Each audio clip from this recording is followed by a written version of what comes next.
కాబట్టి ఆయన డైరెక్ట్గా దిగి వచ్చి దత్తాత్రేయుడి రూపంలో మనకి కనిపించాడు. ఏదో ఒక రూపంలో మనకి కనిపించి మన యొక్క కష్టాలని కోరికలని తీర్చి మనకి ఏదైనా కష్టం ఉన్నప్పుడు ఏం చేస్తే మనకి ఫలితం వస్తుందో ఆ ఫలితాన్ని వారి రూపంలో మనకి ఉపదేశించడం జరుగుతూ ఉంటుంది.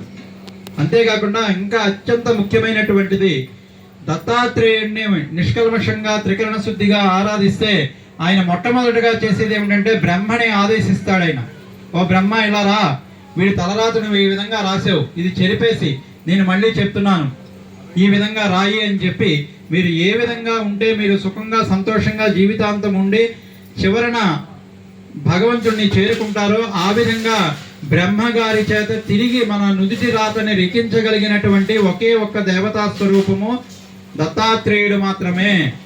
కాబట్టి ఆయన్ని త్రికరణ శుద్ధిగా మనం ఆరాధిస్తే ఆయన ఎంతైనా మనకి ఇస్తాడు, ఎంతైనా చేస్తాడు. మనం పూజలోకి వెళ్దాం. మీరు మండపం